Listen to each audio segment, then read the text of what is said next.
আমাদের সবথেকে বড় সমস্যা হচ্ছে আমরা নিজের দোষ, নিজের ভুলটা কখনো দেখি না।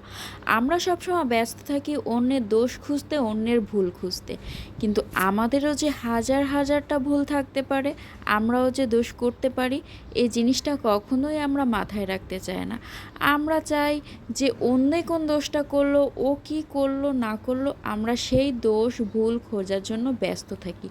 প্রত্যেকটা মানুষই ভুল করে, কেউ তার নিজের ভুলটা দেখতে পারে না। আপনি যদি আপনার ভুলটা দেখে নিজেকে সংশোধন করতে পারেন, তাহলে দেখবেন আপনার জন্য চলার পথগুলো অনেক সহজ হবে। তাই অন্যের ভুল না খুঁজে আগে নিজের ভুলগুলো শুধরান, দেখবেন জীবন অনেকটা সহজ হয়ে গিয়েছে। মানুষকে মূল্য দিন, মানুষের থেকে মূল্য পাবেন। মানুষকে যদি মূল্যই না দিন, তাহলে আপনি অন্য মানুষের মূল্যর আশা কীভাবে করেন? এটা করা মানেই নিজেকে বোকা প্রমাণ করা ছাড়া আর কিছুই না।